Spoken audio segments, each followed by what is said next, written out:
Hello dear students, चलिए कोशिका का मैं आप लोगों के लिए लेकर आया हूँ लेक्चर 2 और इसमें हम लोग पढ़ेंगे जो मेरा टॉपिक है कि कोशिका संबंधित महत्वपूर्ण खोज।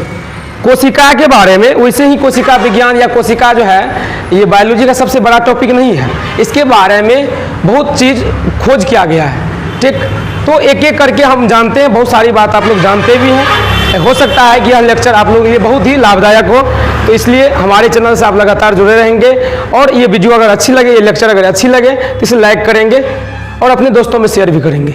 चलिए सबसे पहले आज कोशिका का जो ये खोज के बारे में है, तो 1658 ईस्वी में जैन स्वार्डम ने सबसे पहले मेढक की आरबीसी में, आरबीसी मतलब क्या, लाल जो खून होता है, इसमें सेल को देखा था, लेकिन इन्होंने इस पर कोई ध्यान नहीं दिया। किन्होंने? जैन स्वार्डम ने ये सेल को देखा कब? मेढक के आरबीसी में 1658 में, और सेल पे कोई ध्यान नहीं दिया। चलिए, इसलिए इनकी चर्चाएं ज़्यादातर नहीं होती है। कुछ बुक जो हाई लेवल की बुक है उसमें ये लिखा हुआ है, लेकिन अधिकतर बुक ये सारी डाटा नहीं लिखती है। दूसरी बात है कि 1665 ये सभी बुक लिखा हुआ है, सभी स्टूडेंट के जुबान पर रहता है कि 1665 में रॉबर्ट हुक ने सेल को खोजा। ठीक, सेल का खोज किसने किया सर्वप्रथम? रॉबर्ट हुक ने। कब? तो 1665 ईस्वी में। और ये रॉबर्ट हुक के द्वारा जो सेल खोजा गया था ये कैसा था? तो मृत सेल था। कैसा था? मृत था, यानी कि इन्होंने जो सेल को देखा वो जीवित नहीं था, मृत था। चलिए, अगर मृत सेल को ही देखा तो किस चीज में देखा? तो ओक वृक्ष के छाल में, ओक वृक्ष के छाल में।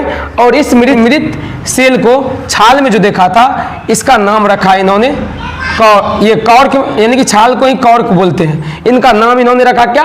सेलुला।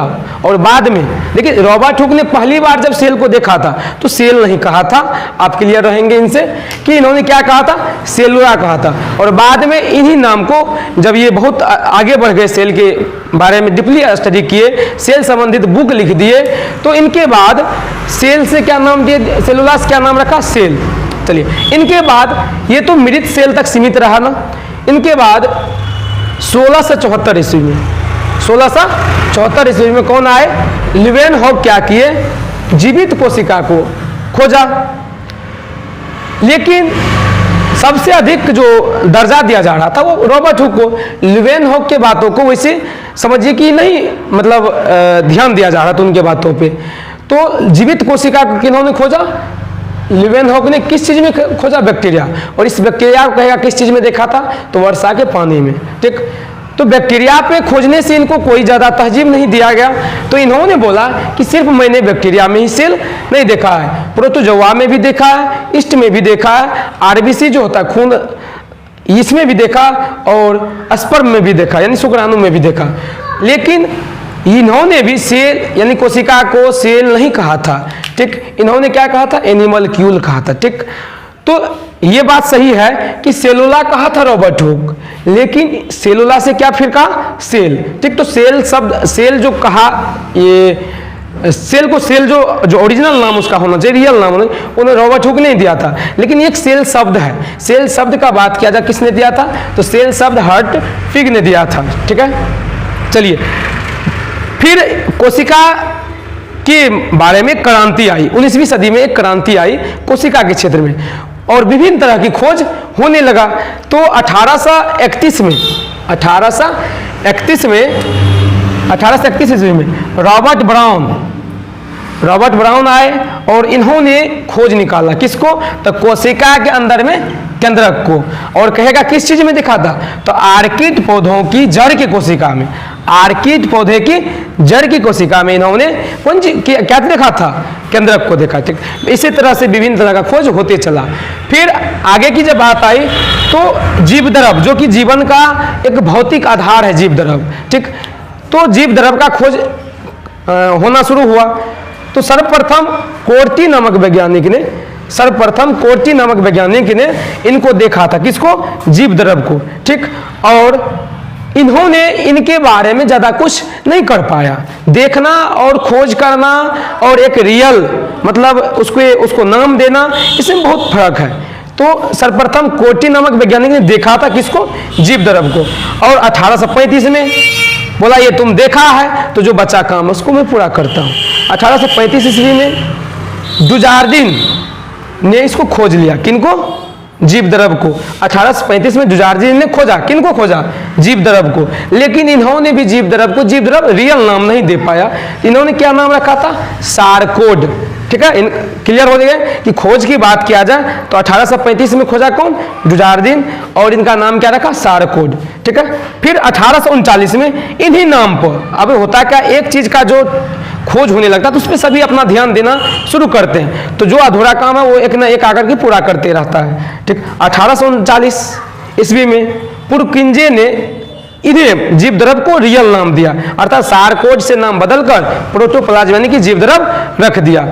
इसी तरह से बहुत सारी खोज होती गई, और अगला जो खोज है अब 1838 और 39 में, 1838 और 39 में स्लाइडेन और स्वान मिलकर के क्या दिया? सेल थ्योरी दिया, यानी कोशिका सिद्धांत दिया।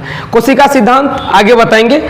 ठीक, अभी तत्काल ये आप जान लीजिए कोशिका सिद्धांत किसने दिया था? स्लाइडेन और स्वान ने। ठीक, फिर आगे 1855 में रुडोल्फ विर्चोव ने कोशिका विभाजन का पता लगाया। इसलिए कहा जाता है कि 19वीं सदी में कोशिका में बहुत बड़ी क्रांति आई, क्योंकि लगभग उसी सदी में अधिकतर चीज का खोज हुआ सेल संबंधित। ठीक, तो 1855 में रुडोल्फ विर्चोव ने कोशिका विभाजन का पता लगाया, और 1861 में मैक्स शुल्ज ने बताया कि कोशिका जीवद्रव का एक पिंड है जिसमें केंद्रक होता है। उसके बाद 1880 में फ्लेमिंग ने समसूत्री विभाजन का पता लगाया। जब आगे और इस लेक्चर पढ़ते जाएंगे तो उनमें समसूत्री विभाजन, अर्धसूत्री विभाजन का हम डीपली चर्चा करेंगे। कोशिका सिद्धांत भी आपको अगले लेक्चर में बताया जाएगा। ठीक है, तो 1880 में फ्लेमिंग ने क्रोमेटिन का भी पता लगाया, क्रोमेटिन धागे का। उनके बाद 1883 में क्या हुआ? एस्चिम्पर किनका नामांकन किया? तो हरित लवक का। उनके बाद 1890 में अल्टमैन ने माइटोकॉन्ड्रिया को खोजा।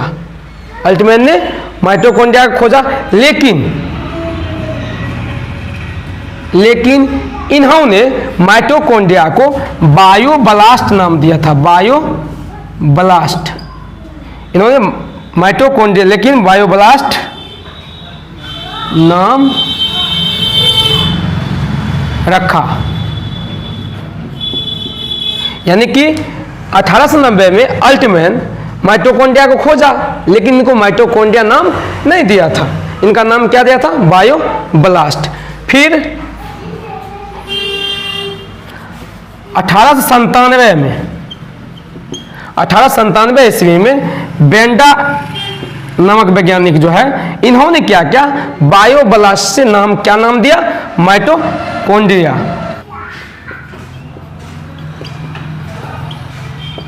ठीक है, यानी कि 1890 में अल्टमैन ने माइटोकॉन्ड्रिया को खोजा, लेकिन बायोब्लास्ट नाम रखा। फिर 1897 में बेंडा ने बायोब्लास्ट से नाम चेंज करके माइटोकॉन्ड्रिया नाम दे दिया। इनके बाद 1958 में डी डब्बे जो लाइसोसोम का खोज किया, डी डब्बे ने लाइसोसोम का खोज किया। फिर इनके बाद 1888 में टी बोवेरी ने सेंट्रोसोम का नामकरण किया। इस तरह से सेल के बारे में बहुत सारी जानकारी जो प्राप्त हुआ, और अभी बहुत बात बाकी है जो हम लोग कोशिकांग पढ़ेंगे ना, तो उनमें एक एक करके बात करेंगे, जैसे कोशिका झिल्ली, कोशिका भित्ति और सारी चीज़ है। तो ये सारा चीज़ का जब हम एक एक करके पढ़ेंगे तो उनके बारे में डीपली चर्चाएं करेंगे। अभी इस लेक्चर में मैं आप लोग को इतना ही सेल के बारे में, आगे जो नेक्स्ट लेक्चर होगी उसमें कोशिका सिद्धांत के बारे, सेल थ्योरी के बारे में बात करेंगे।